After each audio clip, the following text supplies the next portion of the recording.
Good afternoon, everybody. We're going to start the seminar if everybody could kindly make it to your seat. So thank you for coming today. Before we actually get started, I'd like to thank our elected officials that are here. Our mayor's here, Council Member Johnson is here, and Council Member Smith is here. And have I missed anybody? I'm looking around, I don't see anyone else. But thank you for coming. Your support lends a lot of credibility to our efforts here, and everybody knows when it comes to storms, it's a full team effort. So thanks for being here. I do appreciate it. Well, we have a great group of folks to speak to you today. Brad, are you controlling that up here?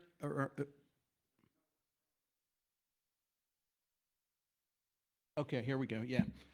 All right, we have Andrew from Wink News, John Schultz, the Chief of Emergency Management for Lee County, Tricia Dorn from the LCEC, John DeMaria from our fire department, the Deputy Chief, Maria Espinoza from Fish is here with us. Fish plays a really big part in all of our hurricane recovery efforts. Fred won't be here, but Oshin Dolly is here for our Public Works Department. And Craig Millay is recovering from a surgery, so he won't be here today.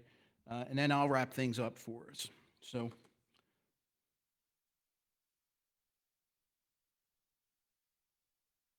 okay, without further ado, Andrew, could you come on up?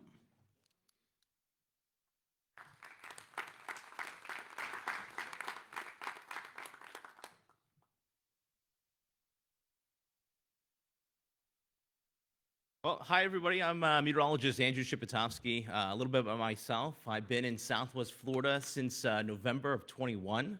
A lot of us have experienced a lot since I've gotten here.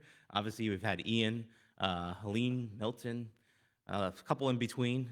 You may have seen me at Fox 4. I was recently with them, and then we were purchased by Wink this past spring. So one big happy family now. But what we're all here for is obviously talking about hurricane season and preparing for the 2026 hurricane season here. So as we all know, well, we have 3 seasons here. In other places of the country, you may think 4, spring, summer, fall, and winter. But here in Florida, it's dry season, wet season, and hurricane season, everyone's favorite topic here. But obviously, we're just coming out of the dry season, wet season just starting up, and with all those recent storms that we've had lately. But hurricane season starts in, I guess, 3 days now on June 1st, and goes till November 30th, with the peak the season being August, September, and October. So what's the big question mark everyone has? What is this season going to look like? I didn't get a chance to put the new NOAA forecast in here. I'll tell you those numbers in a second. This is Colorado State's forecast. You think in Colorado, what do they know about hurricanes? But they always say, being a mile up there, I can't get them from the storm surge. So that's good news for them, but not so much for us here in Sanibel. But they're forecasting 13 named storms, 6 of those being hurricanes and 2 majors. The Hurricane Center came out with their forecast about a week ago, calling for 8 to 14 tropical storms, 3 to 6 hurricanes, and 2 to 3 of those becoming majors. So we'll see maybe on the lower end of things, which is good news, but I always want to tell folks like yourselves, it only takes one storm to cause a busy season. We saw that, for example, 1992, Hurricane Andrew destroyed Homestead. There was only 7 named storms that entire season. So even though we may have a slower season, doesn't mean we need to take things for granted. Why are we forecasting, though, that slower season? Well, we are forecasting a shift from a La Nina to an El Nino, which usually means weaker storms or fewer storms, because we're going to get a lot more wind shear over the tropical Atlantic. Does that mean we get nothing coming across? No. What happens is those storms that come off Africa usually get kind of ripped up. But if they get through that wall of wind shear and they get closer to home, things can happen quickly here in the Gulf of Mexico, Gulf of America. What really, the thing you take home with that is the stat that really jumps out to me of the last, say, 10 to 15 years, all the landfalling tropical systems, hurricanes, were just a tropical storm 3 days out. So these things happen quickly, and that's why I need to pay extra close attention, even though we do have that wind shear out there. Again, we are forecasting that shear to really pick up in intensity as we move through the next several months here, which is good for hurricanes, bad for us looking to get rain and drought relief here around the Southwest Florida area. Obviously, we all know how much we need the rain. We actually need a tropical system across the state to get the needed rainfall that we need. Now, it doesn't have to hit here in Southwest Florida, and it could be just a tropical depression up towards Orlando, but that all flows downstream and gets us that needed rainfall eventually. But looks like maybe we may not get all the rain that we need this summer with the wet season, and it's something we'll be watching come winter. But wintertime with an El Nino, you usually get a cooler and a wetter winter. So we'll kind of see how that all plays out over the coming months. Anybody's name up there? Those are the names for the year. Hopefully we don't get to I, because Isaias is not fun to say. But the rest of them up there, if we start out with Arthur, Bertha, Cristobal, and Dolly being the first couple names here. So hopefully we'll only get through the first few here. But anybody know anything about hurricane basics? Well, we do have, again, peak season towards the end of the summer. Doesn't mean we can't get something early. But usually, again, August, September, October are our peak seasons here. And we actually have a secondary little peak there right around October 15th there. So we'll kind of keep an eye on things. Usually during an El Nino year, once you get to about November, things shut off pretty quickly. Here's actually this picture here. It's an interesting picture because this is the first cone when we saw Hurricane Ian. And that blue line you can see there, that's the actual track that Ian took. And a lot of misconception that people have that we left the cone during Ian. We never did. That was a rumor that was going around, but in fact, the Hurricane Center did really, really well with their depiction from Ian from the get-go. Obviously, the big factor with this, though, is people forget there's equal chances on the far right and the far left of that cone. It used to be a center line down these cones, and people would focus on that center line and say, that's where it's going. And that's something we saw during Ian, was people focused on that center line, and when it shifted up towards the panhandle, that center line, they all said, well, it's not coming here. And we all know how that turned out. So, again, equal chances on either side. Also, it doesn't have to make a landfall here in Southwest Florida to cause impacts. This is Milton. Milton obviously making landfall up in Sarasota County. And look at all that surge we saw south of that landfall. And that's usually where we see surge.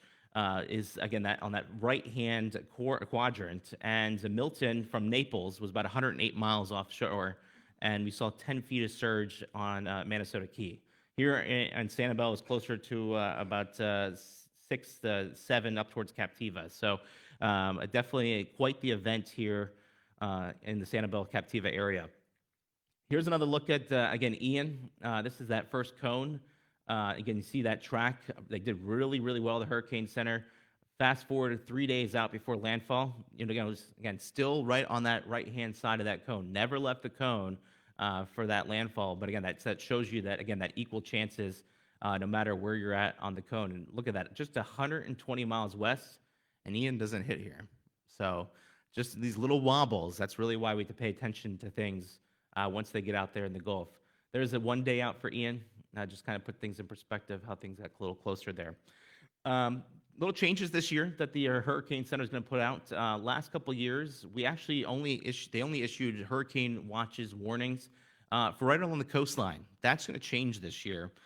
For our friends inland, I'd say out in Glades and Hendry County, they never saw hurricane warnings or hurricane watches or whatnot. They got the wind advisories and flood watches, but not the impacts that go well inland. So this year that will change.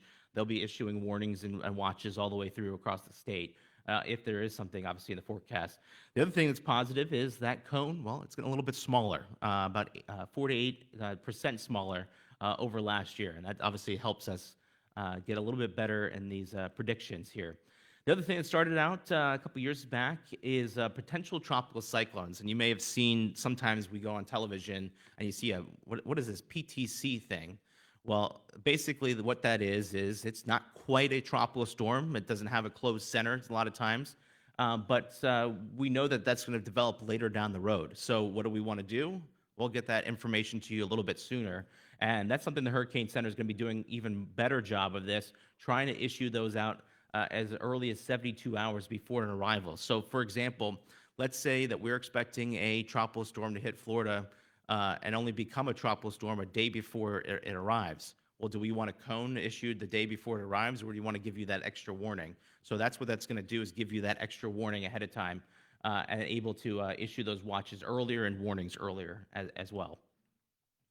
Difference between a watch and a warning. Well, think about it like a taco, okay? A watch is when you got all the ingredients out there on your countertop.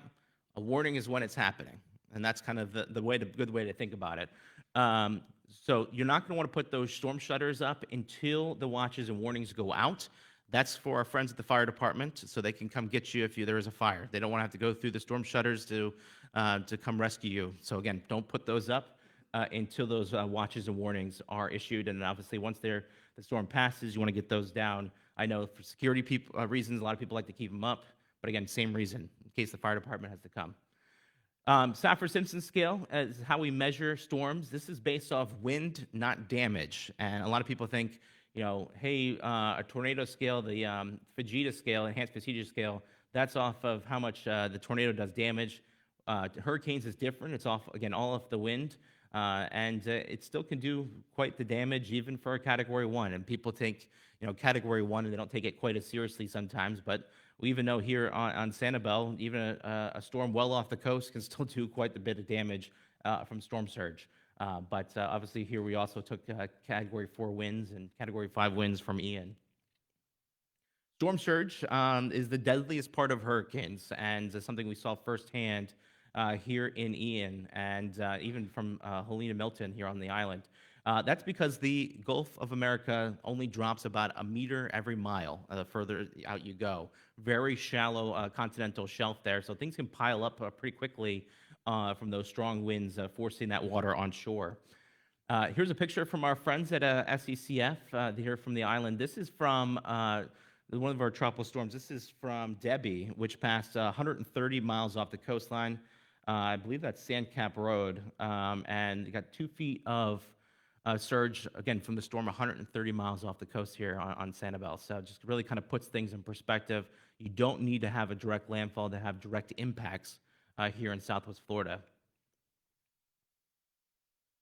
This is another shot of storm surge damage. It kind of puts things in perspective, again, what these events can do. I do want to, again, stress the impact of surge, and nearly half of fatalities happen from the storm surge itself. A lot of people think that, hey, I can ride it out. You can't, especially here on the island. We saw how quickly these waters have risen. It's going to be very difficult to come get you during these storms and come rescue you. So if you're asked to leave, please leave. That's why these evacuations are issued. And I know a lot of people think, hey, I'm evacuating. Well, maybe I need to go to Georgia. You don't need to go to Georgia. You don't need to go hundreds of miles away, sometimes tens of miles away inland. Hiding from the wind and running from the water is going to be a better off a situation for you. It may not be always comfortable, but it might be a better situation for you. Here's our zones. That's a big key here in Lee County, knowing your zone. If you are not in the Sanibel Captiva area and you're living elsewhere, well, there's always a Know Your Zone tool you can use online. But here, obviously, on the island, we're in evacuation zone A. You're usually the first to be called. And again, if you get called, you need to leave as soon as possible. Here's a couple of recent surge events here in Lee County. Obviously notable, the Ian, September 2022. 10 to 15 feet of surge we saw up and down the coastline, and that surge went 24 miles up to Caloosahatchee. We saw areas up towards Franklin Lock and Dam and Alva, seeing surge there. Fort Myers Shores, for example, rose nearly 8 feet. So obviously well up the river from that event. Milton and Helene, obviously a couple, 10 days apart from each other, similar surges. They were different storms, though. Milton, obviously making landfall a little bit closer, was what we call a smaller storm. I mean, these storms are massive, but it is a smaller storm, is moving a little bit quicker, but because it was close enough to us, it still brought us pretty good surge size, despite being a little bit smaller storm. Helene was massive, though. Helene making that landfall, again, well up into the nature coast there, but still brought 3 to 5 feet of surge up through downtown Fort Myers. Obviously, this is more of a Lee County general, but we can always get tornadoes. We can always get freshwater flooding here. This is a picture from Milton, and Milton produced over 40 tornadoes. It was kind of a rarity. You get that many and that strong of tornadoes. Usually, during a hurricane, you usually get these quick little brief little spin-ups. Sometimes they're even very, very hard to see on radar.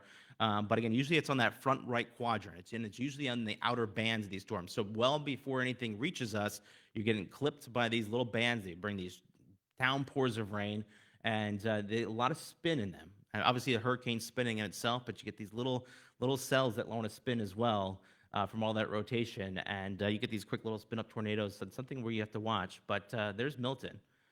45 different tornadoes, including 2 EF3s, look like the middle of Oklahoma after some of those storms out towards Lake Okeechobee. But even here closer to home, I mean, we had a couple EF1s and EF0s, and I think an EF2 that trekked it from Fort Myers all the way up towards through Cape and up into North Fort Myers there. So I put quite a bit of damage in that area as well, up in North Fort Myers, up toward the Deltora neighborhood. Here's a shot from Northport, from the Myakka River. Obviously, if someone remembers during Ian how much rain that we had, especially north of our area. In fact, Grove City reached nearly 27 inches of rain. And all that has to flow down our rivers, creeks, and streams. And in fact, it took 3 days before the Myakka and Peace Rivers crested after Ian. And obviously, if you were around that time, you know how difficult it was to get up and down I-75. You couldn't go up through Arcadia either, because of the Peace River. So it was quite the headache with all that river flooding. And that was, again, after Ian already passed. It was sunny as can be, and the waters continued to rise.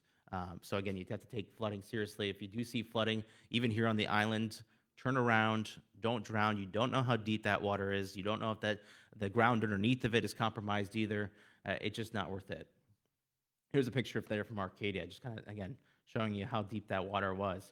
A foot of water can cause a car to float, and again, you can't know how deep that water is if anything's washed out. So preparation, resources, a couple things for you. Making sure you have a plan now. Again, we're 3 days out from hurricane season.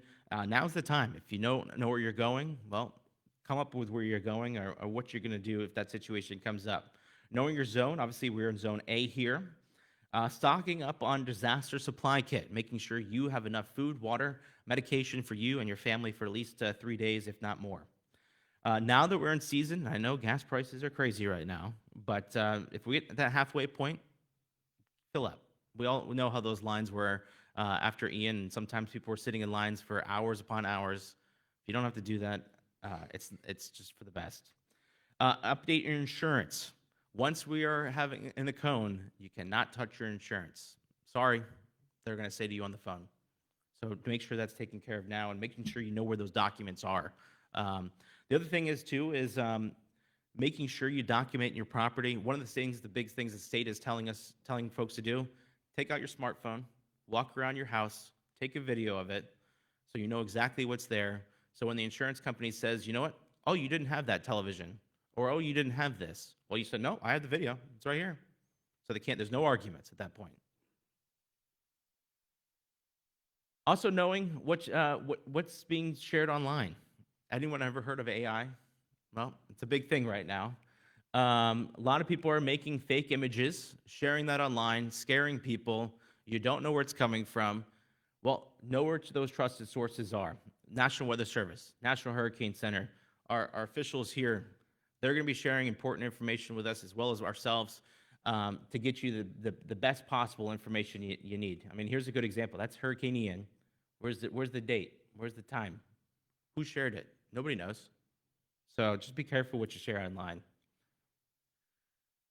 Making sure you stay informed. Obviously, storms are going to develop this summer, but don't freak out. If you see something out there, let us tell you something's coming before you run to Publix or wherever and clear out the shelves. But once that tornado watch is issued, obviously pay attention. Things are getting close. That's when you put your shutters up. Be prepared to leave if you're called, and then once that evacuation zone is called, leave immediately. But again, you don't have to go hundreds of miles. Just a couple miles inland can really do a lot for you. And then once that hurricane warning is issued, it's go time. Now is the time that you're going to be riding out that storm. So the big question here is, should I stay or should I go? Well, here on Sanibel, you should go. It's just not worth risking it here for us.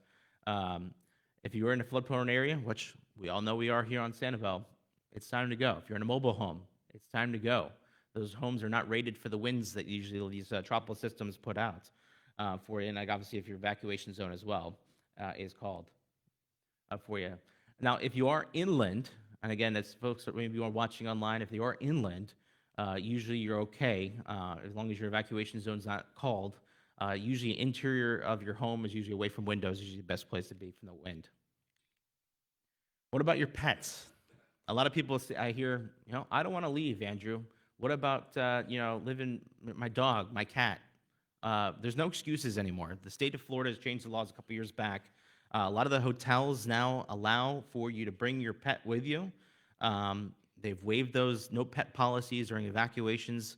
Again, this is state law, so there's no excuses anymore. And then here in Lee County, all shelters are animal friendly to non-venomous and domesticated pets. So it's just no longer an excuse anymore. Here in Lee County, I'm sure our friends at the county here sitting here will appreciate this. Alert Lee, download it. If you haven't already, sign up for it. That's always a good resource there for us. That's how they're going to get alerts out to you, evacuations out to you. It's a free app, Androids, iPhones, you name it. Again, that's going to get you tools during the storm, before the storm, and after. So again, a great tool from the county. Also, if you have special needs here in the county does offer a special needs program. You have to sign up now. Once we get into storm season, that sign up closes, especially once a storm is forecasted here. But again, this is a free thing. You can do that online, or you can call them. And this is for folks that say you rely on oxygen, you rely on machinery that requires electricity. Well, they're going to make sure that you have everything you need and give you most of the times, give you transportation if you need that to those shelters, those special shelters. So again, you have to sign up for that now. And there's those ways to do that there. But again, great resource that Lee County puts together. So that's all I got. So I appreciate it.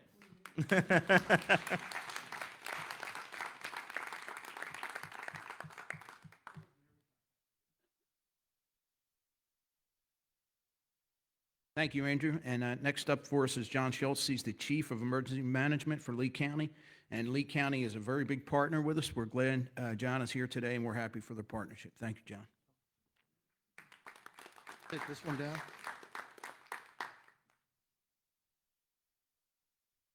Well, thank you, Chief. This is my third time coming out to beautiful Sanibel, and first and foremost, we can't do it without the partnerships. Everyone sitting here are great partners. Dana is a great partner, and the mayor and the vice mayor and the council members. We couldn't do what we do, and we're here to support you. If there's anything that you take away from here, is that the county is here to support Sanibel. So.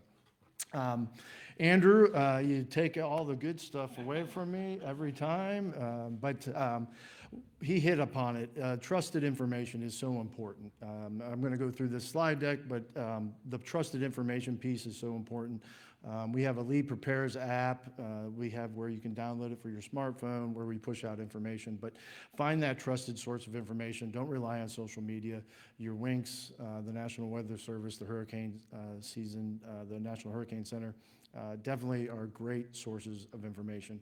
And I can say, without anything critical, everything Andrew said is exactly spot on. Everything that he said about the county, we're doing. The only thing I would differ, really, there's only two seasons, hurricane season and non-hurricane season. That's really what we live in, and so it seems. But like I said, we come from Lee County Public Safety, and we handle emergency communications, EMS, which responds out here to the island and takes care of you fine folks, and our admin, and then also our emergency management team as well. So blue skies and gray skies, these are a couple of things. I like to use the analogy of Keith Lockhart and the stage. It's an orchestra, and the EOC is like an orchestra. We are conducting logistics, we're conducting resources, we're conducting urban search and rescue. We're conducting all kinds of life-saving operations. And that, if you have any kind of visual, we have a room with 110 seats in it. During Ian, we had close to 200 people in there. And so all those people, and it kind of falls into, are on the same sheet of music. And they're all working to help get the community back up and running and do what we need to do to make sure you're safe. And so there's a lot of things that go on behind the scenes, plans, training, and we do all those things out of our operations center 24/7. So not just the hurricane people. A lot of times we get just that tag. You guys, what do you guys do for the rest of the 6 months? But we're constantly doing things all the time. Any type of no notice event which worries you, active shooter. We have a relationship with the school board. They would set up in our facility as well. Any kind of those kind of issues. When we saw the plane crash in Collier in '24. We were ready to help our partners down in Collier County as well. So we are looking at all hazards. So, as Andrew said, plan, prepare, and pass it on. This is the time of year to have your plan, especially if those who take care of loved ones that maybe are underage, children, or they're seniors. We want to make sure that those most vulnerable are taken care of. Have a plan. Just a little bit about me. I was a trooper for 30 years. I spent 25 of them here in Lee County. 2004, if you've been here that long, I was one of the troopers that stopped you from going back onto Sanibel. Sorry about that. So, but I was just following orders. So, but you have to have a plan, and sometimes even first responders do a poor job of planning because we kind of have that thinking that we're invincible. But even this time of year, I stress to my team, we stress to our EMS folks, you got to have a plan. And so you guys have to have a plan as well. Whether, to Andrew's point, you don't have to go hundreds of miles anymore. You can go 10 miles inland. Go with a cousin in LaBelle or some friend in Highlands County. Just get out of harm's way and then come back. And that's a lot of things that will alleviate a lot of those pressures and anxiety as you go through storm season if you just plan that out. Flood zones, hurricane evacuation zones, Andrew hit on it. Zone A, you're right in it. You're right in the heart of Zone A. This is it. So if it's called, we strongly suggest you leave and have that plan, enact that plan. If you have a smartphone, you can see the evacuation zone. You hit the QR code and it'll take you to the website. But it kind of just outlined what Andrew threw up there as well. Zone A is very vulnerable. We have close to about 250,000 people in Zone A. So, getting that message out, not only to the barrier islands, but to our friends on the coast there, up in Pine Island, around Iona. These are all the conversations that you should be having with your friends now. Know your evacuation routes. Pretty much probably everybody knows how to get off the island, I'm assuming, because you're all residents or visitors, and there's one way in and one way out. But learn your routes. When I would close an intersection for whatever reason, people really got mad at me because they didn't know another route off wherever they were trying to go. So have that alternate route and have that in plan. Today with the smartphones and Google Maps, you should have that, but remember, you may not have that phone charged due to a storm and a loss of power, which goes into one of the things that, a NOAA radio or a battery backup system for your phone is critically important, especially if you're using that. Getting a hold of your loved ones. And again, I was here since 2000, so we went through Charlie and Irma and all the things. Having that plan, but having that key communication is important. In '24, my aunt and uncle live up in Boone, and they were hit with Helene, and it was difficult to get a hold of them for a week. And so having that well-being, and they probably didn't think that they underestimated Helene because they didn't have that kind of event, but I'm sure they would have taken more steps to make sure they had a charged phone. So when we were trying to get a hold of them, we would have been a little bit easier, but we couldn't get a hold of them. So think of that as well, especially people that live here and have residents that have loved ones out of the area. They're going to be greatly concerned about your livelihood and how they're going to get a hold of you. Wilma was another issue. It goes back to having a plan. A lot of people him and hawed because they didn't have a plan, and so then they live here by themselves. And then their loved ones fly down from Ohio, New York, Illinois, wherever, and they tried to coax their loved one to a shelter to enact a plan, and they're forced to go to Germain, Hertz Arena. And so I got to talking to people, 8,000 people in Germain, and talking to them, and a lot of them were from out of state. I came down here to get my mom, I came down here to get my dad, and now we're stuck because we can't get out of harm's way because the airport's closed, or there's no rental cars, so they're forced to go to a shelter. So, you know, you feel their pain, but it really goes back to really have a plan. You got to have a plan. So those people did not have a plan, and so they're in line waiting to get into Germain. Going back to shelters, basically it's food, water, it's not the Ritz, it's some cots. If you have any other plan, I would highly suggest that you enact that, but we do have sheltering available, especially when we call an evacuation for any of our zones.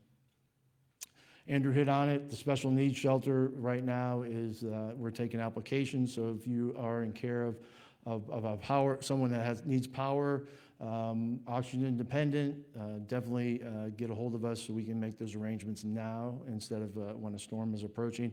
And we do pick up people and then transport them to our special needs shelter as well. Andrew hit on it, like a lot of things, you know, but I can't stress enough, our friends down in Collier, I get a lot of calls from Collier.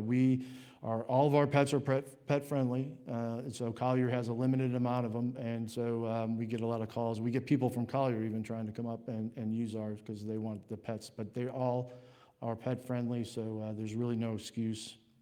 And to be honest with you, you would think we would have issues with a lot of pets and snakes and birds and whatever bring. We really haven't had in the events a lot of issues with them. So, just a couple resources as I close out. Our Alert Lee, our Preparers app, and then also we have our weather stems. We have 2 weather stems out here on the island, one at Mosquito Control and one up at Captiva. That's real-time weather information. It's open to the public. It's transparent. You can download it and you can go there and look at the closest one to your house. They're quite expensive weather machines. It's not just a one that you buy fly by night.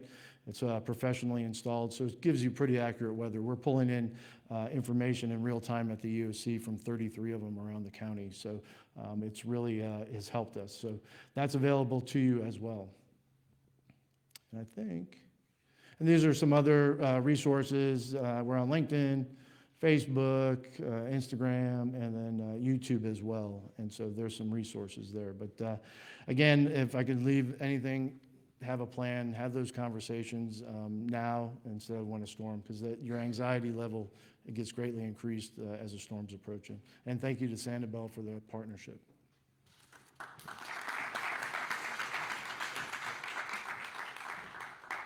Thank you, John. We're very glad to have Lee County as such a strong partner in our emergency management operations. And next up is Trish Dorn. Trish is here from LCEC.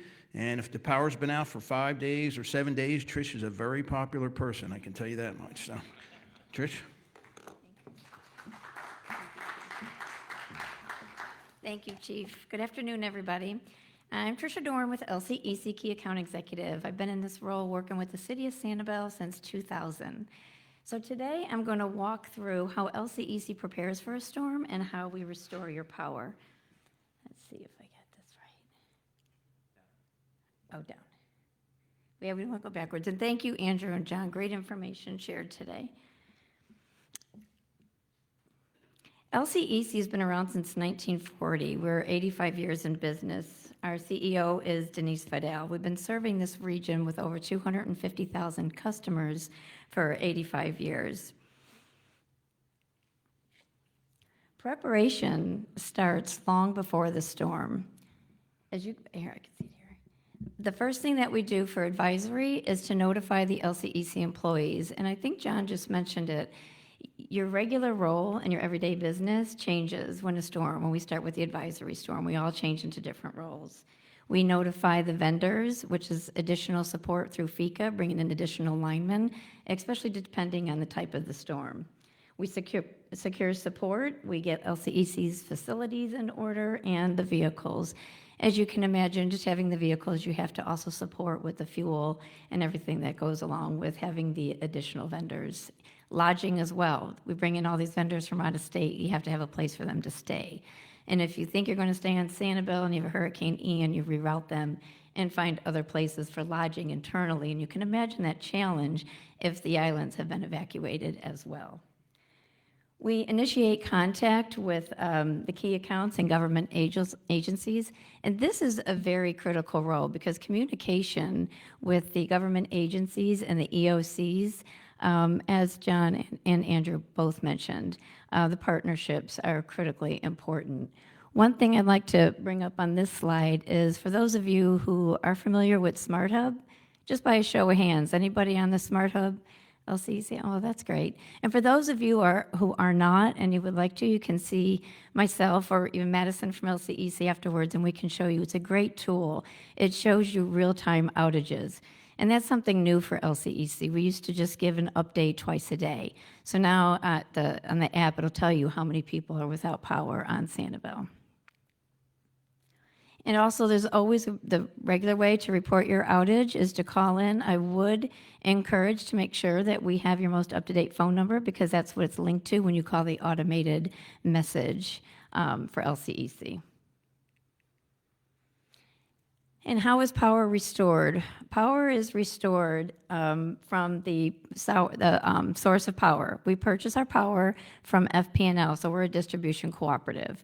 And from there, we do the LCEC substation, the transmission lines, the primary feeders, and then down to the essential services that you will see here on the screen, police, fire, and the EOCs. And it might seem like you're way last on the list, but a lot of this stuff is working simultaneously. And then it gets down to the individual services. What takes longest to repair? This is a really important screen because when we send out our assessment team to see what kind of damage the storm has caused, it could be an afternoon storm or it could be a Hurricane Ian. They find different situations. That top picture up there, that's an underground power line being pulled out of a tree that was turned over after Hurricane Charlie. And of course, you've heard from our other two experts, Andrew and John, about the flooding. You will see some of those challenges here. So our advisors from our engineering team that go out and assess this damage, they're making notes on what's needed to come back to your home or your business or your residence on what needs to be done. So some of these, not all these outages look alike, and some of them will take longer than others, especially if you see your transformer down the road or like you see this infrastructure in the middle photo there. It's quite a challenge. But of course, as I mentioned in the beginning, communication with key partners. This starts long before the advisory stage. As you see, we're starting now. We're starting before we even think there's a storm out there. This is a communication with the community, with your essential partners, getting the message out there to be prepared. If we get an advisory that there's a storm out there, we even ramp it up a little bit more, and we're at the table with all these folks that you see here.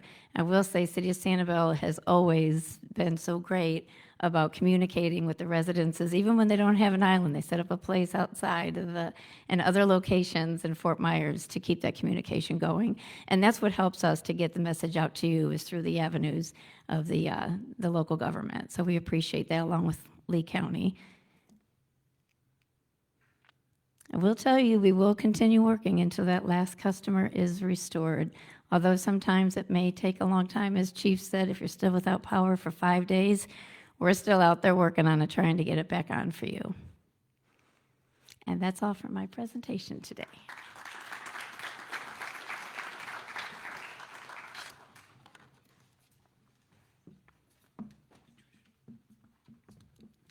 Thank you, Trish. And our next speaker is Deputy Fire Chief John DeMaria. And the police department and the fire department have enjoyed a really close working relationship for over probably 30 years now, over 30 years, closer to 40 years. And we're happy to have the fire department as a partner in our emergency management. John?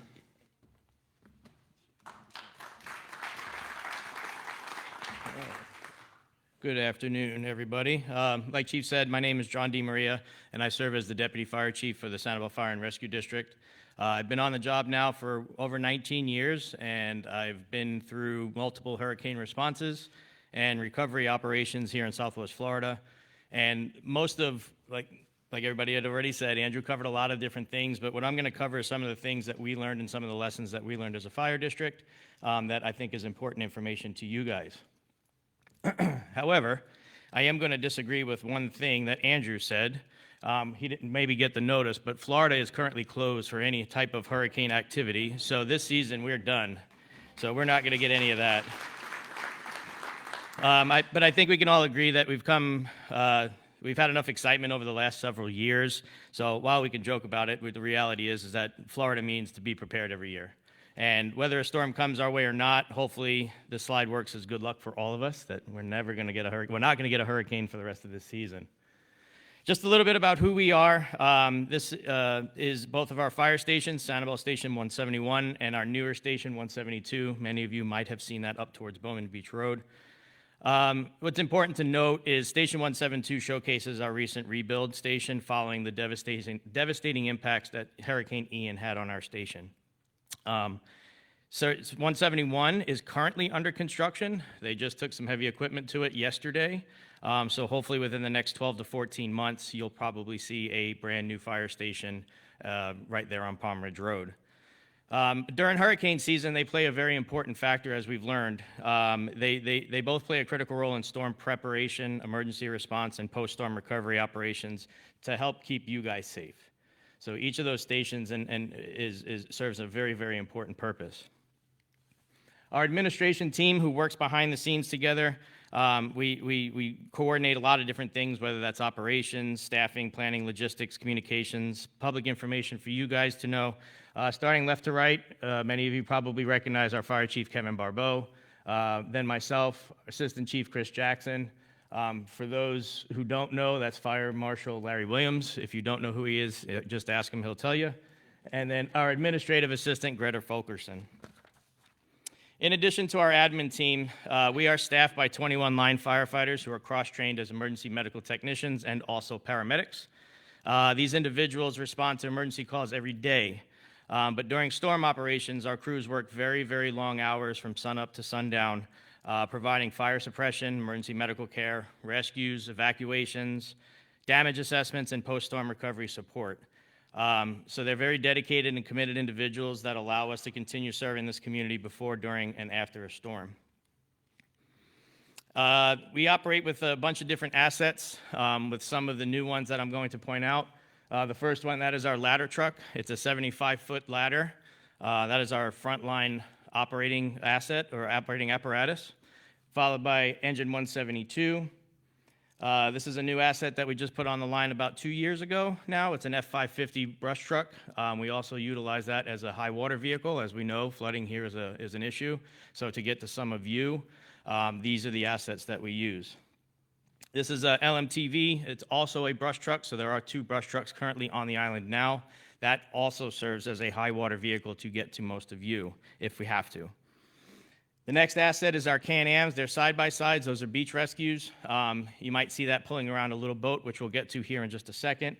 But those are a 4x4 side-by-sides that we can transport patients on and off the beach if we have to.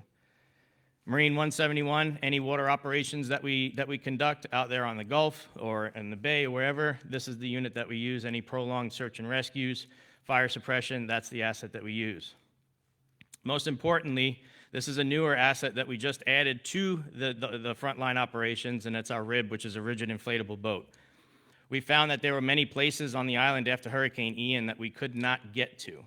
This asset is going to help get us to those assets. Like somebody was saying earlier, 1 to 2 feet of water could float your car, which is true. We want this to float. So we're going to take this out, and we're going to take this to the areas that we need to get to. Roles and responsibilities pre-hurricane. So as a storm approaches, the responsibilities of the district increases significantly behind the scenes. During these times, we increase staffing levels to 100% to ensure that we have all hands on deck approach. During preparation for this, there are so many different moving parts that we need everybody there to ensure that not only are we prepared, but to help you guys get prepared as well. Before, during, and after the storm, we continuously monitor forecasts. We're in constant communications with our meteorologists, with our city, with Lee County. We coordinate closely with all local county and state agencies to ensure resources are ready for the impacts that may occur. And in addition, preparing for our own operations, we also focus heavily on public education. So if you guys need help with something, or you guys just don't know what to do in a specific situation, we're also there for you as the fire district. So our main goal is just to remain prepared, operational, and ready to respond for as long as the conditions can safely allow before the storm arrives. One way that the fire district does help the community prepare before a hurricane is through sandbag distribution operations. We had that behind Sanibel Station 171, and I think we plan on keeping it there for the next season. Obviously, we're under construction, so if in fact that location does change, we will definitely let all of you know. We'll let the city know, so that way we can disseminate out to you guys.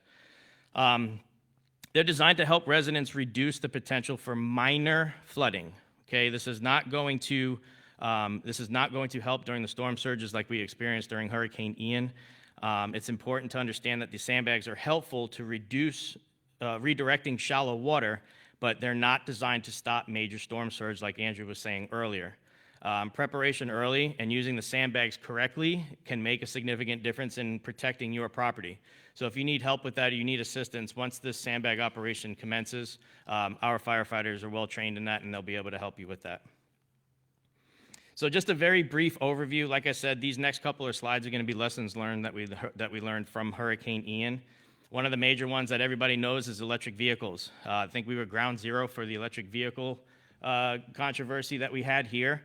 If you don't know, we removed over 215 electric vehicles off of the island. Now, that is electric vehicles. Those are your Teslas, golf carts, scooters, bikes, anything pretty much with a lithium-ion battery we removed from the island.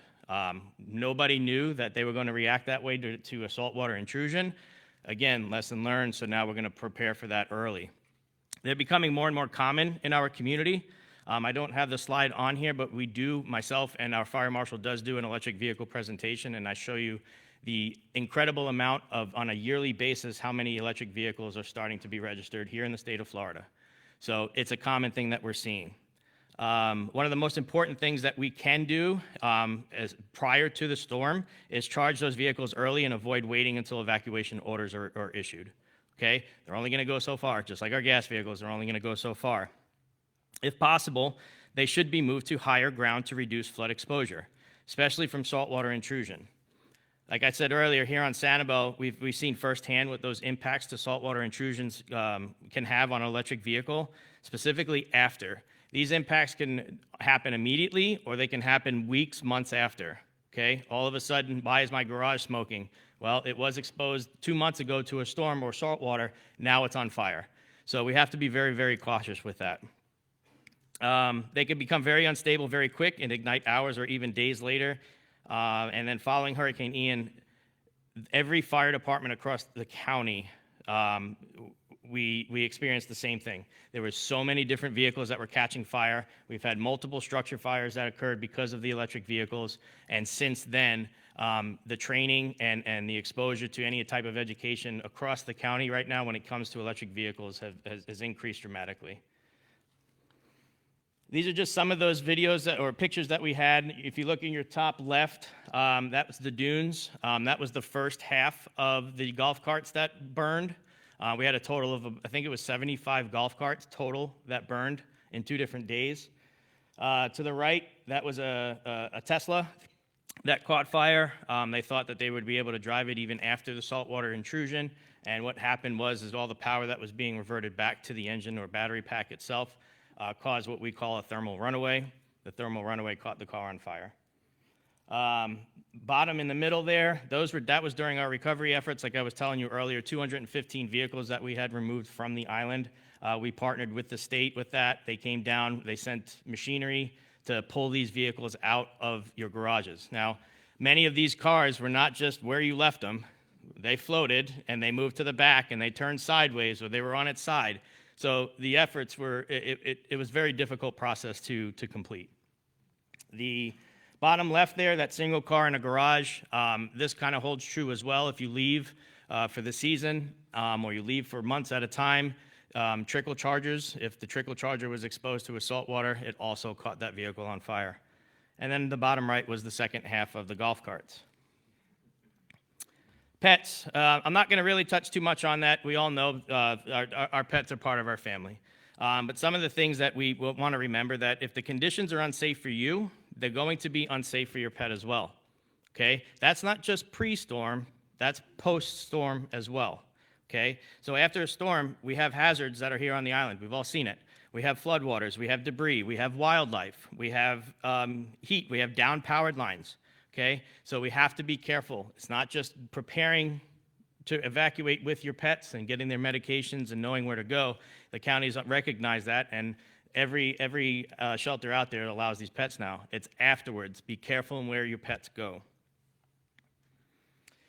During Hurricane Ian, we had a major evacuation of pets as well, because the people for those who don't know, we pulled over 1,000 people off of the island after Hurricane Ian.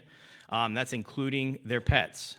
We had fire trucks and fire vehicles, and my truck also, stock full of pets, whether that be goldfishes to dogs to cats. These are just some of those pictures that we had while evacuating the pets as well. Propane. Propane we found to be a major issue for us here on the island. It's something that's usually overlooked during hurricane preparation, but it can become a major issue after a storm. High winds, flooding, debris can damage propane tanks, gas lines, and outdoor appliances, creating the potential for leaks, fires, or explosions. After Hurricane Ian, I think it looked like somebody just took a handful of propane tanks from 25 pounds to 500 pounds and just dumped them scattered across the island. We found propane tanks in trees. We found propane tanks that were uprooted from the ground. It was incredible. I know that everybody wants to keep their propane tanks on because they want to keep their refrigerators going even when the power goes out, but it does create an issue, specifically when we have a significant storm surge like we saw. Know where your shutoffs are. Okay, so if you do have to shut them off, many people don't know where their shutoffs are. If you don't, I suggest that you go and take a look to see where it is and even try to figure out how to shut the gas line off. If you don't know how to do so, we're happy to help. We're happy to assist with you, but we definitely recommend that you call your gas company that does come and fill them to kind of make sure that those are the way to do it. So the image on the slide is an example of a propane tank and debris that were displaced during storm surge flooding events. After a storm, if you smell gas or you notice damaged propane systems, leave the area immediately and contact emergency services. Again, we don't have an issue with coming out and helping you out. If you smell something and you just feel like something's off, use your gut instinct, call 911, get the fire department out there so that our guys can take a look for you. So when is it time to go for us? That's a lot of questions that we had. Our administration team had, our commissioners have as well. So when do we leave? When does operations cease? So once they start to deteriorate during a hurricane, they come to a point where all emergency response operations stop. And typically, when the sustained winds reach over 40 miles an hour, it's unsafe for our emergency vehicles to be on the road.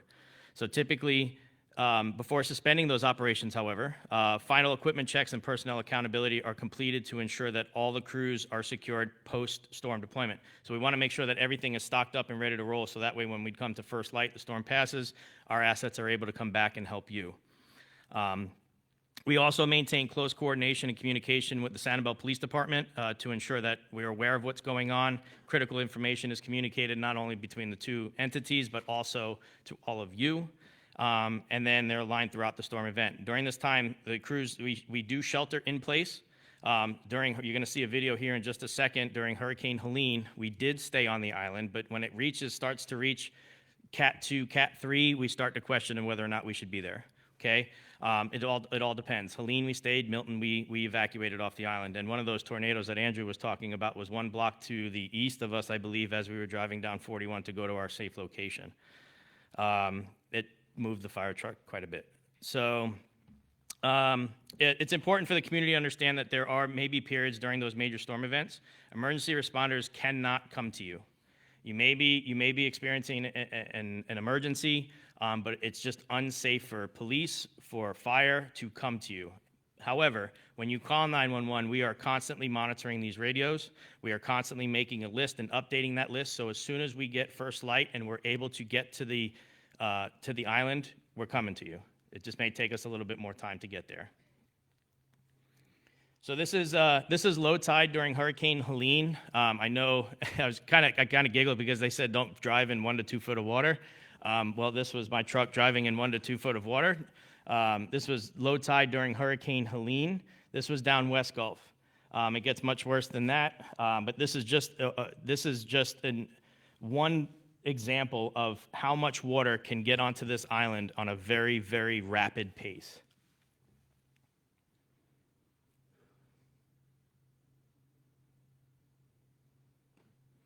Next, you're going to see when it's at high tide. This is at high tide going down SanCap. As you can kind of see the middle lines there. Many of the fire apparatuses that you see, including my truck, including all of admin's truck, and across the state or the county, every truck now has been raised up. Okay, every truck is able to do so because we found, obviously, with the flooding, we need to be able to get to you guys when we can. So post-storm.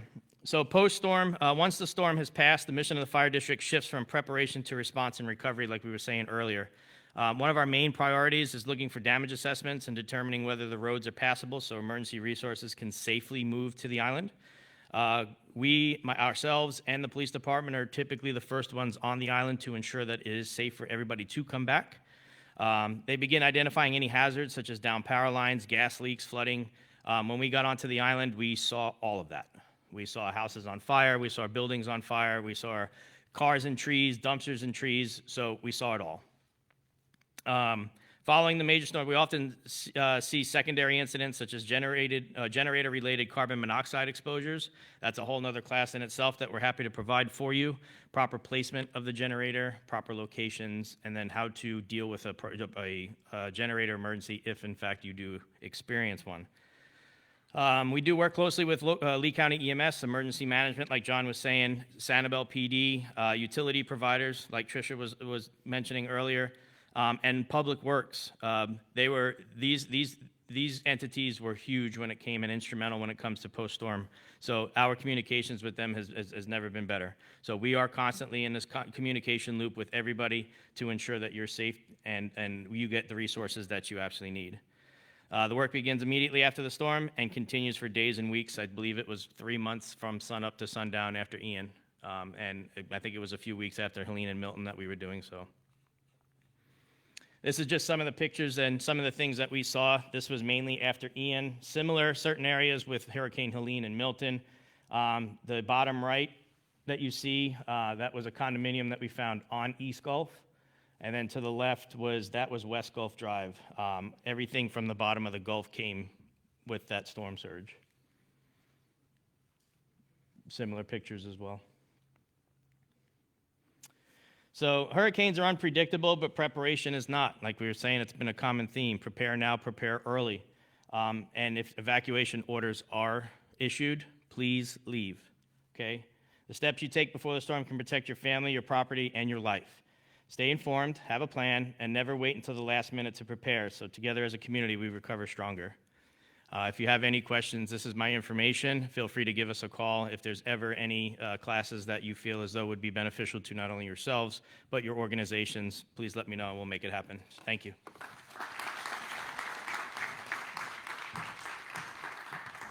Thank you, John. And next up is Maria Espinoza, representing Fish. And I don't know if any of the folks know, but after Ian, Fish provided a lot of assistance to people around the island, so we're glad to have him. Maria?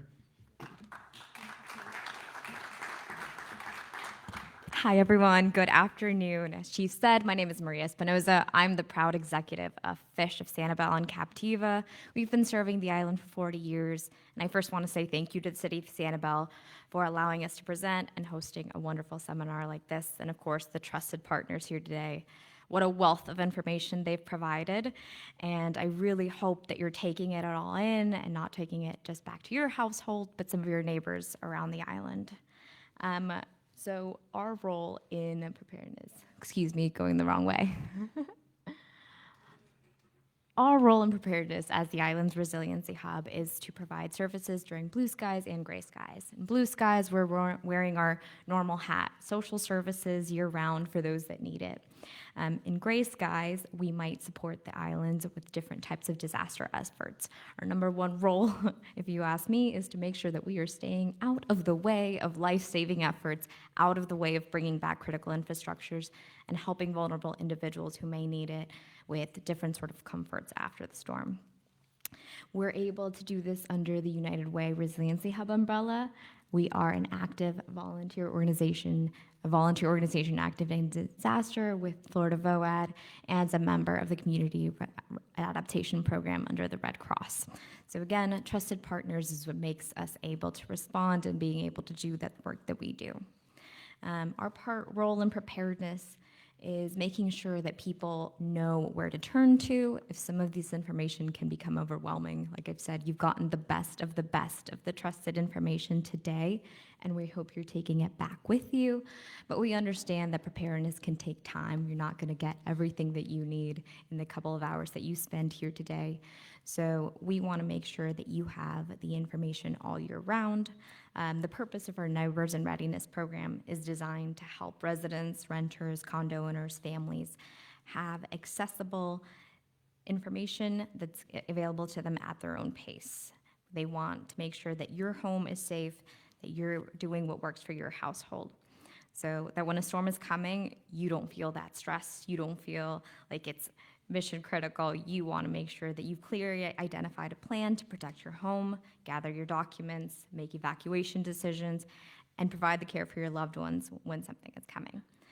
So we can stretch that preparation throughout the year. If you go and scan this QR code or go on our website, every month we have designated tips to prepare for storm season.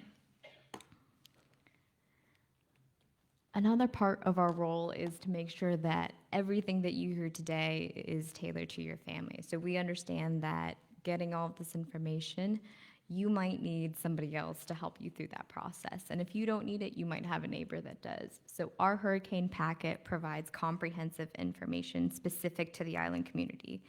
These are resources to take into your household, design a disaster plan, evacuation route, gather all your important documents, medications, your pet plan, your transportation plan, and any check-ins that you may have to do.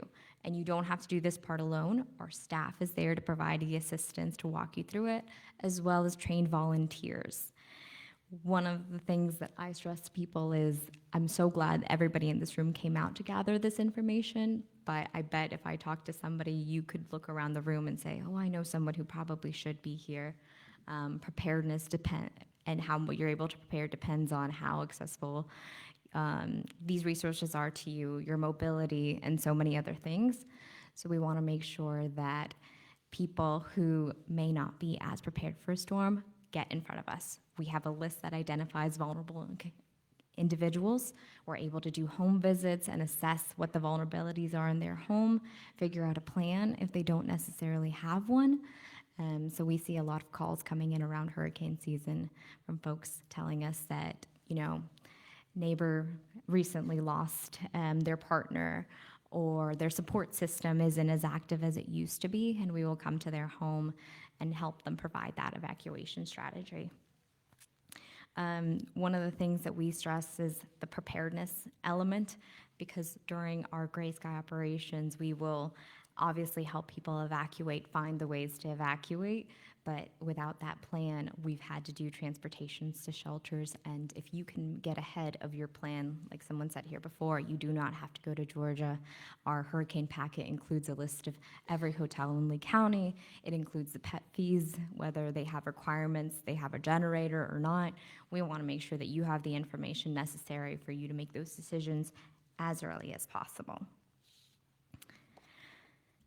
And then, so a little bit about what we do after the storm. Like I said, our role is to prepare before, make sure everybody has that information well ahead of time.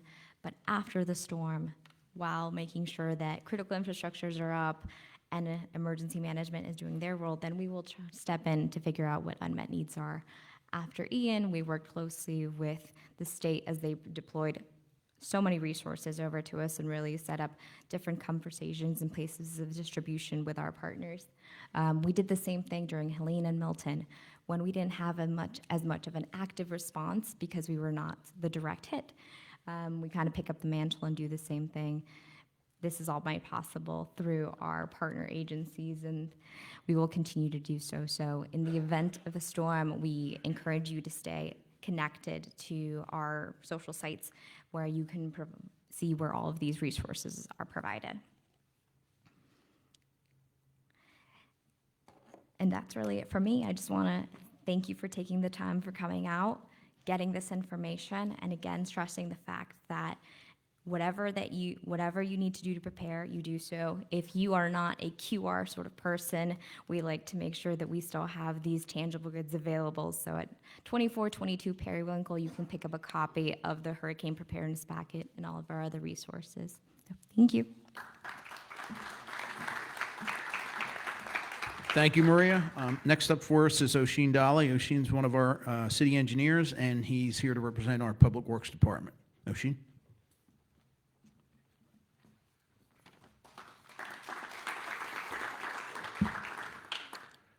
Thank you, folks. So my name is Oshin Dali. I'm our city engineer. I'm also would like to introduce, just for the group to know, our Director of Public Works is Fred Middle. He unfortunately couldn't be here today, so I'm filling in. So with Public Works, there's one of the main things I want to speak on, which we'll focus on in the back half of my presentation, is debris removal and how residents and property owners can properly prepare for that process to avoid issues. Another part we're going to talk about is Public Works is very involved in the restoration of services for the island. We play a key component in both restoring our services, but also assisting all of our community partners in getting those services restored island-wide. And just like everyone else, our goal is to try to restore things to a sense of normalcy as soon as possible. So one of the first things you're going to see happening with Public Works staff is our first push of the roads. And so we're going to be getting out there with our other emergency services personnel, and we're going to be working on clearing those roads and getting access primarily for fire department, police department, as well as our other utility services to get out there and start performing emergency services, but also damage assessments and restoration.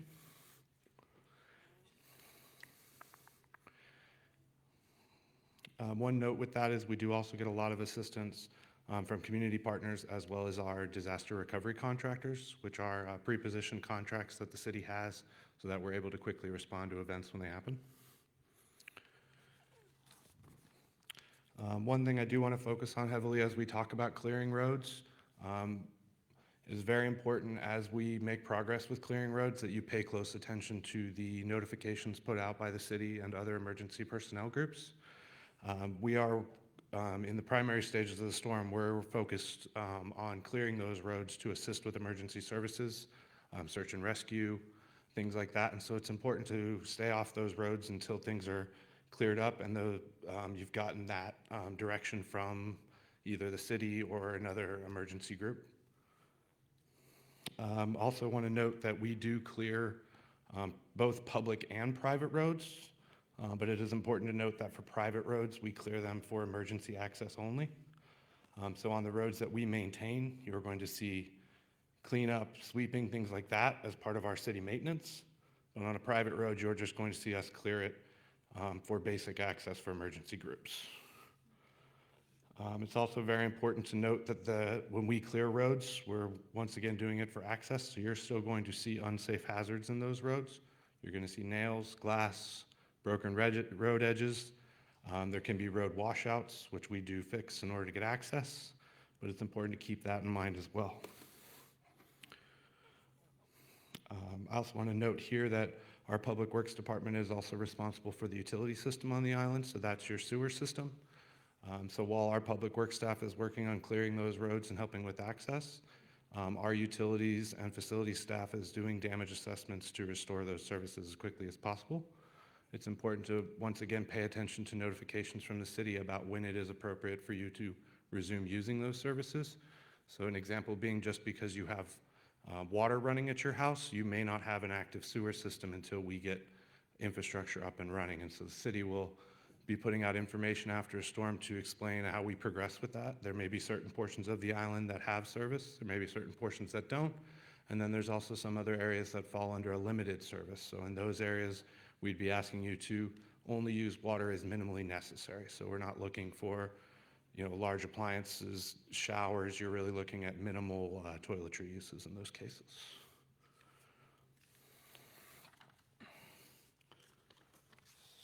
So with that in mind, I want to really focus heavily on the concept of debris management. That's a part of the recovery process that you as residents have a role in, and understanding your role and how to properly do that role will assist with getting debris picked up quicker, and will avoid issues like debris not getting picked up, which can lead to delays and can also lead to debris. If we have back-to-back storms, you can see cases where debris that isn't picked up quickly can become debris in a subsequent storm. And we saw that a lot with Debbie, Helene, and Milton. And so it's just important to follow a lot of the steps that we'll be going through in regards to sorting your debris and properly placing it out for pickup. So what I want to note here is what you see here is our debris management sites. And so this is primarily our debris site on Island and Road. And so it's important to realize that debris in all forms is not directly taken off the island as part of process through FEMA and our disaster debris contractors and their monitors. We collect the debris, we bring it to our disaster debris sites, and then we process it there. It's monitored by FEMA. Things are heavily tracked to make sure there are not duplications of costs and things like that. And then from there, it is hauled off the island after processing. And so this is one, oh, I'm actually a slide behind. All right, there's the debris site. And so what you'll see there is a large amount of the space ends up being used, particularly with vegetation debris, and that's something you'll see heavily whether it's a wind or a flood event. Wind events, you see a lot more specifically of vegetation debris. When we get into flooding events is when you start seeing more of the construction, demolition, and white goods. That's kind of a zoomed in picture of the groups working at the debris site. The next slide here kind of shows you the full scale of that site. And so prior to Hurricane Ian, we had always used just the site at Island and Road, although the city does have numerous smaller sites that are pre-approved for permitted use in a storm. Island and Road is the main place you'll see. But after Ian, we had so much debris that we had 4 sites around the island. And luckily, we had some community partners who were able to provide us some additional land, which is always something that we're looking for, because we don't have a lot of large open sites that can be used for large debris sites. So that's just something to keep in mind with where the debris goes after it leaves your property. So what I really want to focus on is you'll see publications from the city as we get into storms, and a lot of times you will see this exact document, which is our educational document for how to sort your debris when you put it out to the curb. So first thing I'm going to note is normal household trash. We get a lot of questions about that. People think because you're putting your windows and your doors and your vegetation debris to the curb that you can just throw your trash in with that. Household trash is not a eligible debris item through FEMA, and it causes potential health and safety issues at the debris management site. So that's going to be any of your household items, your food waste, any of that kind of household trash should still be put out in your normal container, with which waste management will continue to pick up. So from there, what happens is you're going to split your debris into 5 categories. The final 2 categories of electronics and hazardous waste are particularly unique situations that you may not see at all storms, but they're also important to be noted that those should be sorted into separate piles. The main 3 types of debris that we see is vegetative debris, which I think we all understand is trees, limbs, things like that fall on your property. It's important to not bag leaves. They will not pick up any bagged debris with the debris pickup, so you're going to want to just pile those leaves and they'll pick them up with the claw. Next set is going to be your construction and demolition debris. And so one of the major changes we saw, like for instance in Hurricane Charlie, it was primarily vegetation debris, but when we look at Ian, Helene and Milton, there was a lot more of construction and demolition debris and white goods. So construction and demolition debris is going to be any of your portions of your house or other structures. So concrete blocks, windows, doors. It also includes things like mattresses, and also includes plumbing and electrical components. From there, you're going to move into appliances and white goods. And so that's going to be fridges, stoves, any of those large appliances. Those are recycled differently through the debris program, so it's important to sort those into separate piles. Just a couple extra things to keep in mind. You're going to want to make sure that your debris is placed adjacent to the road in the right-of-way. So that's typically going to be within 10 to 15 feet of the edge of the road. One good rule of thumb is it's typically between the edge of the road and where your water meter is. Or if you are in an area where there's a shared use path, it's typically between that shared use path and the road. It is important to not block the road or shared use path with debris as you pile it up. I know it can be difficult when there are large amounts of debris, but it is important to try and keep it as tidy and compact as possible, especially as you sort into those 5 different piles. Another component to keep in mind is it's very important not to stack debris on top of utility infrastructure. I can tell you, while we're already dealing with cleaning up from a storm, it can cause a lot of headaches for a variety of different people if you stack your debris on top of a fire hydrant. Our debris contractor cannot see that fire hydrant, and he will pull it out of the ground. And that is going to pull staff from the city, Island Water, and the fire department to leave what they're doing to fix a major issue. And so those are the kinds of things you want to avoid as you place your debris at the curb. And then I think that's about it for me. That brings us to the police chief.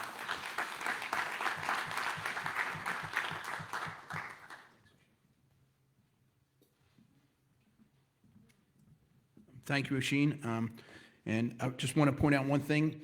For the police, fire, and EMS, when we first get out here and get around, Public Works is our first debris management function, or they do the first debris management function. We can't get up and down the roads without those guys getting out here and clearing the roads. Now, they're not going to be as clear as they are today, but they just make a path that we can get through. And one other thing I want to point out, when Trish Dorn was speaking and she showed you that line of trucks stretched all the way down the road, a lot of folks don't know that was SanCap Road. That wasn't some stock photo. That was right here in our community. So I'll go through some of our stuff now. That's our department. We're established in 1974. And here's just a picture of the causeway. This is what you would consider blue skies. We use this actually in a recruiting video. It looks beautiful, right? Who wouldn't want to be there? So this is gray skies. I'm sorry. It doesn't seem to be cooperating.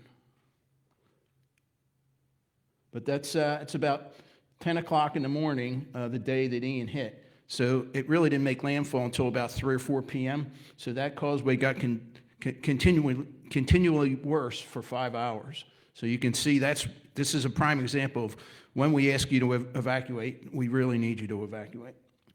This is a picture of Sanibel, Casabel Road and Periwinkle, and you see the boxes on the left-hand side of the picture. They house the equipment that runs our cameras that were working at the time, and they went out shortly after this because the boxes went underwater. So this is a picture or a video down at Periwinkle Park. You can see the water's all the way up to the windows there, and it's probably about peak storm, but it's not dark yet, so it's there's still worse things to go. And this is the 3700 block of West Gulf Drive. As you can see, there's several feet of water in that video. So that's the results of the causeway. So you can imagine how we felt when we saw that. How are we ever going to get to work? How are we going to get all of our folks out to work? So there's the lighthouse area with the cottages just completely gone.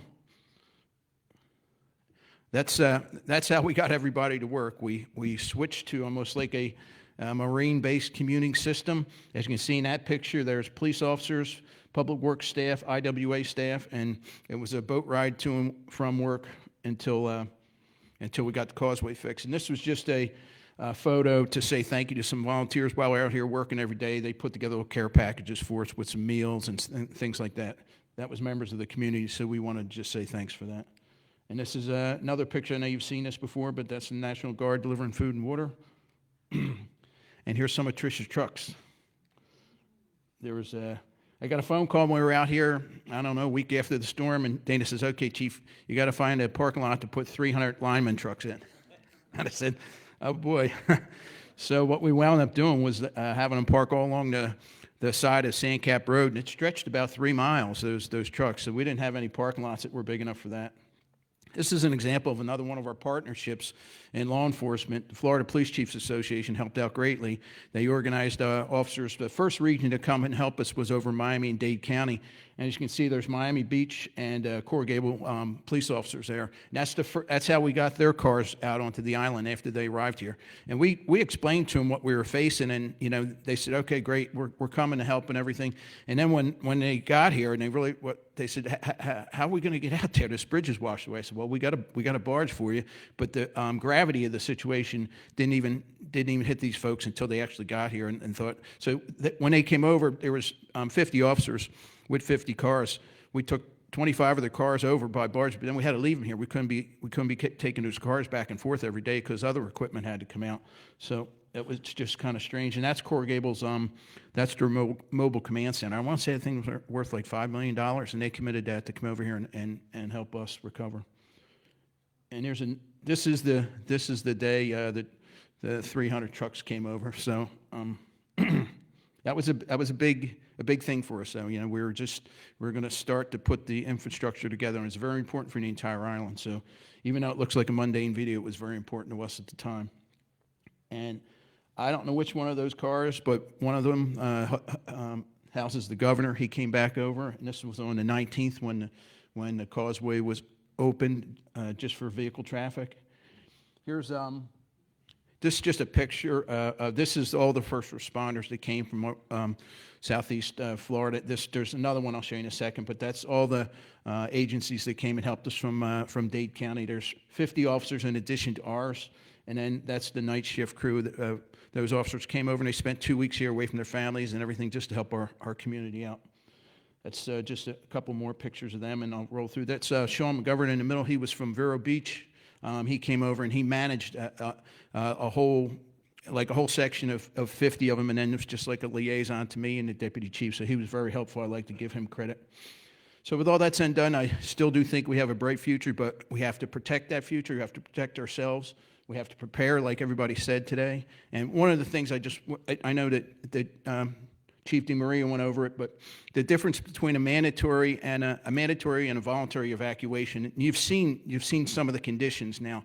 So in a mandatory evacuation, law enforcement used to be able to go and actually put their hands on people and make them leave. Probably 35 or 40 years ago, the law changed and you're not allowed to do that. But once the winds get to 40 miles an hour, it doesn't matter what emergency you have. When you call, we're going to say we're sorry, but we can't come join you in that bad decision. Give us your name and address, and we'll come and get you as soon as conditions permit. But we don't send folks out at a time when they're likely to get hurt themselves. So in a voluntary evacuation, say the winds are only 15 or 20 miles an hour and you have a heart attack, we'll still come and help you and do the best we can. I do remember after Charlie, there was a guy who called at, 8 or 9 o'clock at night, and he was having a heart attack, and we couldn't come out and get him until the next morning. So he survived. He was lucky, but that's just part of when we ask, it's part of the overall conditions that exist, so that when we do ask you to evacuate, please do, because as Deputy Chief DeMaria said, the same boats we use to cart all of our folks on in the morning, all of our employees, for the middle part of the day from like 9 to 1, we then took people who stayed on the island over into Fort Myers, and then they would get on a bus and go to a shelter. But we didn't expect to do that. It was just an ad hoc solution to a problem that we had, and we did transport about 1,000 people off the island that a day or two sooner could have just turned the key of the car and drove right off the island. So it was very challenging, and it was dangerous to the folks that stayed. So that's probably the biggest point, if we can get that across to you, is when we issue that mandatory evacuation, it's to save your life. So please evacuate. So we're going to have a question and answer session now. And before we start, though, the city manager, Dana Souza, he'd like to come up and say a few words. And I thought that was just a picture, not a video, but it'll be over soon. Thank you, Chief. Okay. Hey, everybody. Still with us? Did anybody learn anything today? All right. How many of you were here for Hurricane Ian? So you're all survivors, right? You've been through this before. The images that were here you saw firsthand. How many of you did not evacuate for Hurricane Ian? Will you evacuate the next time? Yes, great. How about for Hurricane Helene? Who evacuated? Milton. Okay. I'm going to focus on that for a couple of minutes because while some of the things that you heard today might feel, these guys are telling us all the gloom and doom stories, right? They're showing us images horrific that we've seen and then we lived through, but we want you to remember those. These folks are not gloom and doom folks. They're some of the best optimists that I've ever met. You'd want them at your parties, trust me. They're good people with good spirits. But when it gets to hurricane season, we don't prepare just around June 1st. All the folks who spoke with you, our partners that are in the audience, the folks that are not here, we prepare all year. We study what we did before. We do tabletop exercises so we can be prepared for different circumstances. Chief Dalton led an update of our emergency operations plan, which is the first time we'll have a public-facing document. The executive summary is available now. The rest of it will be available as soon as I finish some redaction of confidential information that needs to come out of it. So you'll have more information that you've ever had before. One of the slides that was up that the chief showed was of the causeway when it broke. And he said it, and every person who spoke to you today had the same thought in their mind. How am I going to get to work? How am I going to get there? But the real message is, how am I going to get to you? If you stayed here, how am I going to get to you to help you evacuate, particularly if it's a catastrophic event? Now, there's lots of other things to do, and the first thing that we do, as you heard, we get the roads pushed. Just push means debris out of the way so emergency vehicles can get through. And then the urban search and rescue operation starts. We have a list of people that we need to check on that we can go to first. We have people that haven't been able to call that we need to check on. Every building was searched door to door by the people that are here in the room, the people that responded as part of mutual aid, FEMA urban search and rescue teams that were dropped from helicopters to begin that search. The best thing that you can do for yourselves and the best things that you can do for the people who are here responding to multiple emergencies is to evacuate. You heard two terms that I know you're all familiar with, which is voluntary evacuation and mandatory evacuation. Voluntary evacuation doesn't mean that you have to wait until we say mandatory. Voluntary evacuation means this thing is coming our way. We don't know exactly where it's going to land. You heard Andrew say there's a big cone, right? Don't focus on the center, focus on all of it. Make your plans and be ready to evacuate. Voluntary evacuation means that the roads are clear. Not everybody is on the road. You can still get gasoline, right? Waves are not crashing over the causeway roadway. When we get to the mandatory evacuation, that means that time is short. That means that mandatory evacuation, the county has the shelters open. The schools are ready, which serve as many of the shelters. They're ready to take you. But I really encourage you, whether or not it is an event that looks like we're going to take a direct hit, or if it's something that we might get a glancing blow because we don't know which direction these storms are going to go. And we had a couple of slides that Andrew showed that 130 miles offshore and we still had flooding and winds on the island. Hurricane Helene, we had daylight. We had the flooding that was happening early on and the sun was out. I remember being with Councilmember Smith and that the sun was out and we're thinking, gee, maybe we did okay. And then the backside came and we had more flooding. One thing that wasn't really talked about yet, and I just want to mention to you, is what an expanding emergency means, is that we have a hurricane that has arrived and we have an emergency and we know we have a certain amount of response that we have to deal with. And an expanding emergency means that an electric car caught on fire and now there's a fire that they have to deal with, right? That there's flooding and people are driving around the island and their cars float and now we have to rescue people from flooding waters, right? Because there's still surge waters that have not receded in that. That's another reason that we need you to evacuate, so we don't have expanding emergencies that put you in harm's way in any way. We're responding to those. That's our job, to respond and to be in harm's way. We don't want you to be in that. So the last thing so preparation for you to evacuate, when we make that call, when we're giving the warning, prepare yourselves, prepare your homes, and be ready to leave when it's time to get out, and it's at a safe time for you to get out and evacuate. You heard Andrew, you don't have to go to Georgia.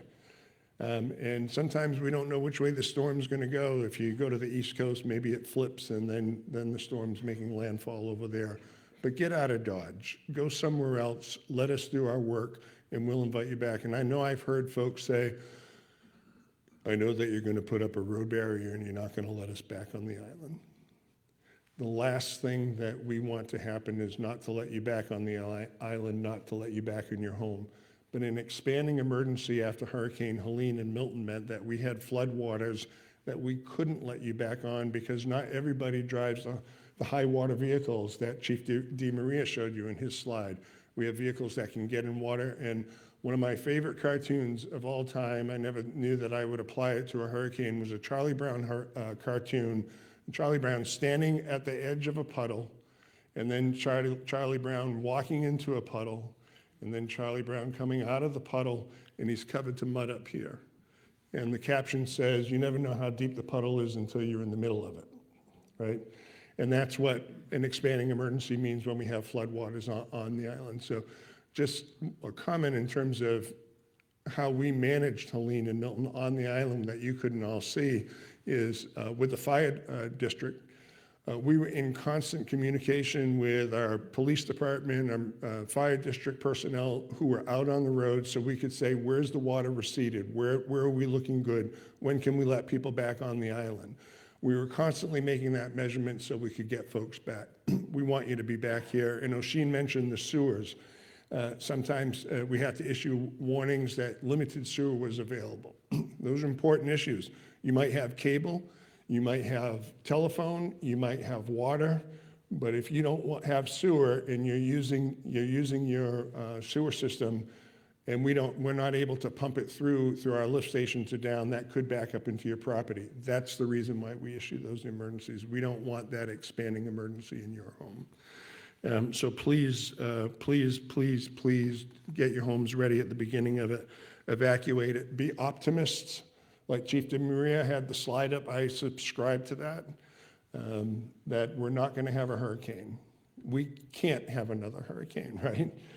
But we're prepared as a city, as an organization, as Lee County, as LCEC, as FISH, and all of the partners that respond and prepare for this.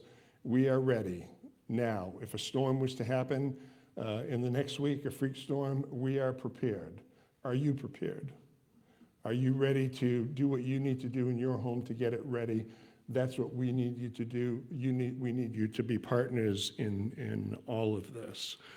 In my closing, I just want to say again, thanks again to Mayor Miller, Councilmember Smith, Councilmember Johnson. Our Vice Mayor is not here, John Henshaw, and Councilmember Laura DeBruce. They're very engaged in all of this as we get up into our storm preparation and into season. They all have a role when an emergency does happen. And I don't know if we introduced our Fire Commissioner, Richard McCurry, who's another elected official. And you heard the role that the fire district plays and the personnel, how important they are. This is our city council is critical to emergency preparation, so are our fire commissioners, and we're grateful for their work. We're going to do some questions and answers. Thank you all for being here. We have 30 plus people that are online, so I think totally we've reached about 80 people today. So thanks for being here, and we're ready for your questions. Eric's going to take the microphone, so if you have a question, you raise your hand, and he'll run to you. Thanks, everybody.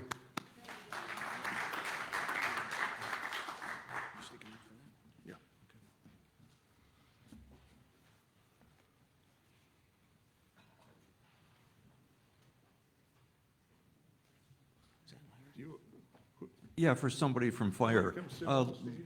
Lithium batteries for power tools. You'll keep in the garage. He's what coming other- right up. Oh,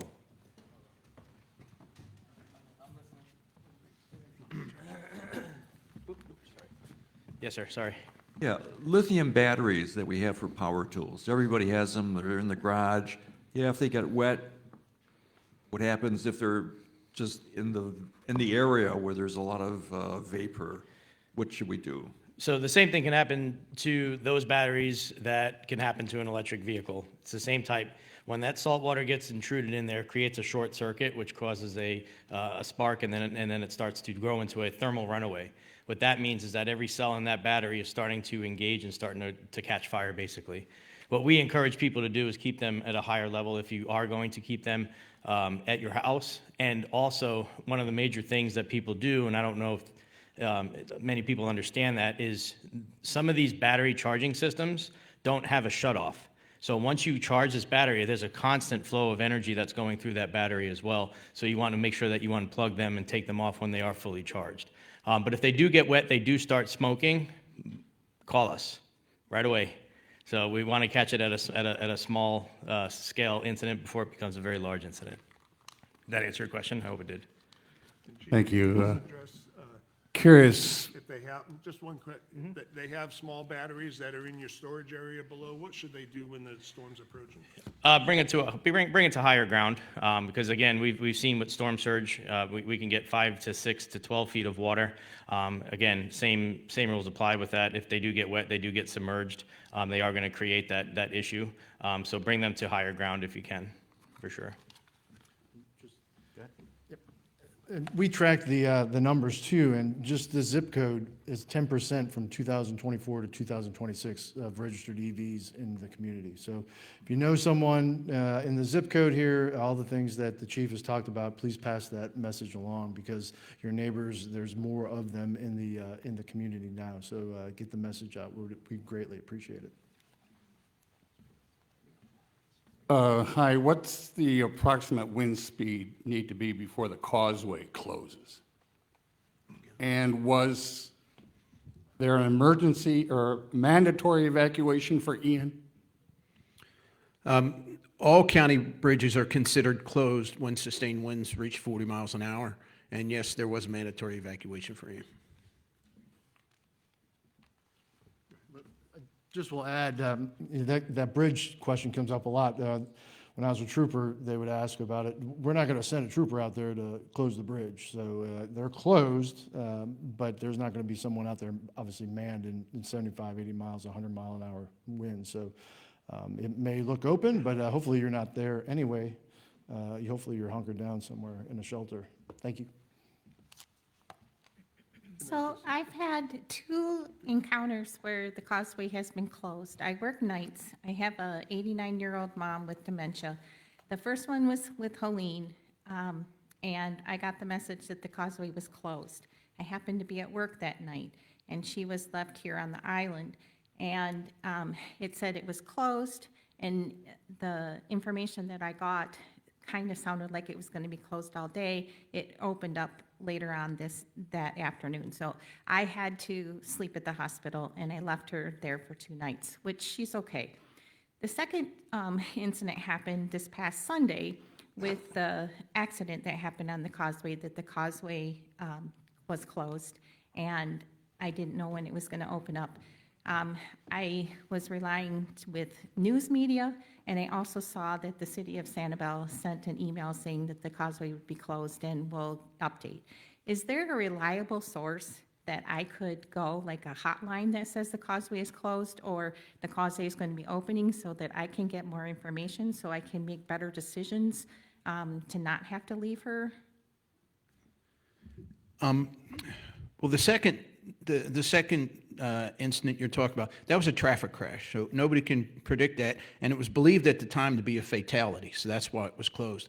So I'd say when we announced that it was open was probably as close as real-time information as you can get. But I can't tell you that that won't happen again tonight. Yeah, go ahead. I think one reliable number that you can always call is the non-emergency police number.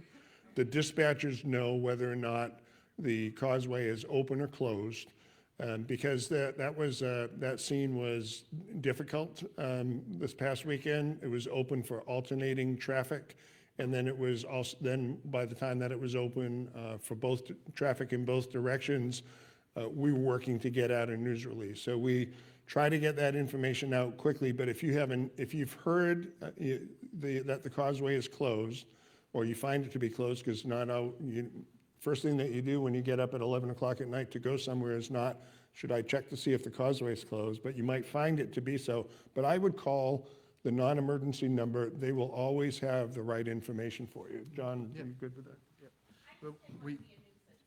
No, you're not, you're never going to be a nuisance. You're a non-emergency or Lee County Public Safety. Obviously, EMS, we're always monitoring those, and all of our dispatchers would gladly give you that information.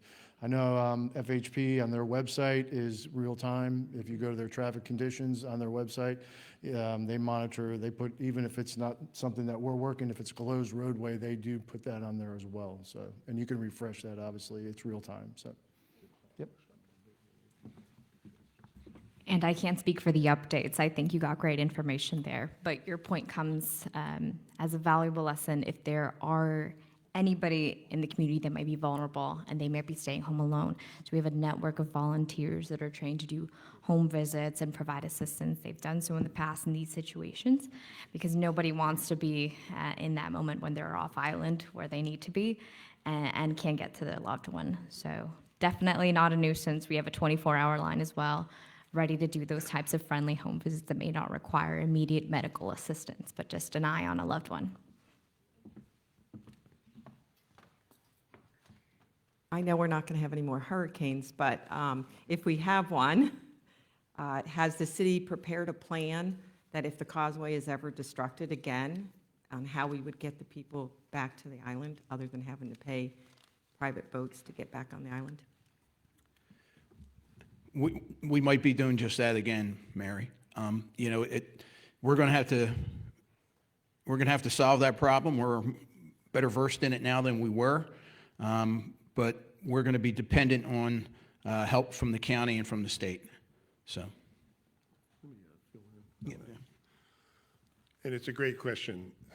I think all of you know the significant investment. I don't know if John knows the number. I don't know the number off the top of my head, but I think it's around 85 million or so that was spent on the causeway. And that wasn't just restoring roads, but there was significant hardening that went in. You saw the stone mattresses and the sheet piles and all of the other things that have gone into that, making sure that that's hardened. But Mother Nature is a force of its own. And we know that while the causeway, we believe, survived the initial surge, it was the ebb surge as the waters were receding that we saw those deep scouring on our beaches, that also contributed significantly to the washout on those spoil islands and at the approaches to the bridge. Our spans were in good condition. They were evaluated structurally. They were in good condition. It's just where we had our weaknesses, and county and FDOT have done a great amount of work to make sure that that's hardened. The county is now working, and we are benefiting from that. There's a project out where we have the retaining wall as you get to Santiva, that they are working on a hardening project for Captiva Drive and for Sanibel, SanCap Road in that vulnerable area as well. But I know that Councilmember Smith and I, she was mayor at the time, and we had a call with the governor immediately after the storm, and the governor asked, what do we need? And one of the things that we said immediately is that we need boats, because most of the pleasure craft or private craft that were left in the water were thrown up on shore and were not available. There were very few boats. And the governor's staff and the governor took note of that, but he was here the very next day. And he said that they were going to get the causeway open in short order. And so, as the chief said, we would rely on the state and federal help for that, and the county help in order to get that causeway open. But that would be our contingency plan, is that we would have to work to get boats to the island, just as we had to shuttle our personnel across It was uncomfortable, and we needed patience from everybody at all levels while we were in that place where we didn't have our normal access to the island, which created tremendous anxiety for us who were responding and for you who wanted to see your homes. And we know that. So our effort was to get people back on the island. And when they said that it was going to be open in the record time that it was, we all scratched our head a little bit and said, how the heck is that going to happen? But sure enough, it happened. So I think that we can see that thank God for the state of Florida. I say that every time I get to talk about Hurricane Ian and the response that they provided to us and the financial support that they continue to help us with. There's 2 projects that are in the state budget right now that our council requested funding from the state that are hurricane related. So we continue to get that assistance, but that will be crucial. You should also be prepared that, when you leave the island, if it's going to be a major event, that there could be a breach somewhere. It doesn't necessarily have to be at the causeway. The road that approached the causeway was also washed out significantly, and the county and DOT got that repaired as quickly as possible. So that's why your contingency plans are important as well.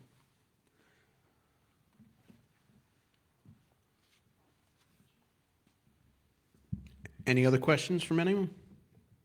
Nobody's going to ask me about my electric vehicle. Why do you have one? I won't get rid of it. I'll prepare. All right, well, thanks for coming today, everybody. And like I said, let's plan for the worst, and we'll hope for the best, and hope we have a quiet season. Thanks again.